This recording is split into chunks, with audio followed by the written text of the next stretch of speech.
बाजारान चडसो पयलो जाल्यार हो चवथीचो बाजार जो आयज प्रत्येक खेड्यापाड्यांचो लोक येयल्ले आसा आनी तेंच्यांनी बाजार हो सादारण कमी दरेन दवरलेलो आसा, चड वाडोवंक ना.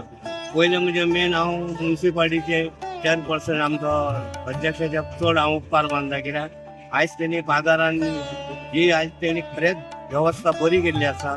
टू व्हिलर गाडयो भितर वचना, फोर व्हिलर तेवटेन दवरलेले आसा. म्हणजे सगळ्यांचें हें बरें केलां तेणी.